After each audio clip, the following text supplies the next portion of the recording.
খোলা অঞ্চলের বেলুনের মুখ হইতে করঞ্জলি যে রোড এত খারাপ, দীর্ঘদিন ধরে এই রাস্তার কোনো মেরামতির কাজ চলছে না।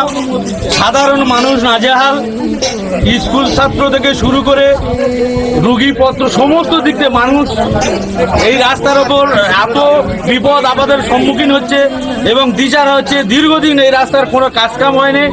এর দিকে কোনো পঞ্চায়েত সমিতি, জেলা পরিষদ এবং বিডিও কোনো ভূক্ষেপ নেই।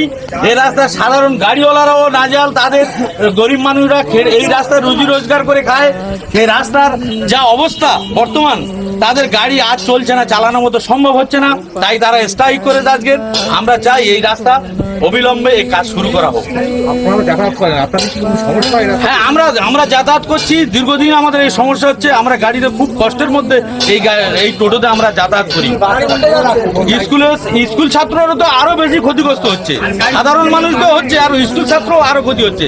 কোন এই নেই, তাতে আমি চাইবো ঊর্ধ্বতন কর্তৃপক্ষ থেকে খুব তাড়াতাড়ি এই রাস্তার কাজ শুরু করা হোক, যাতে সাধারণ মানুষ শান্তিভাবে, গাড়িওয়ালারাও শান্তিভাবে চলাফেরা করতে পারে, সাধারণ মানুষ যেতে পারে। আমার নাম আব্দুল মাতিন বই, ফটিক বেড়িয়া।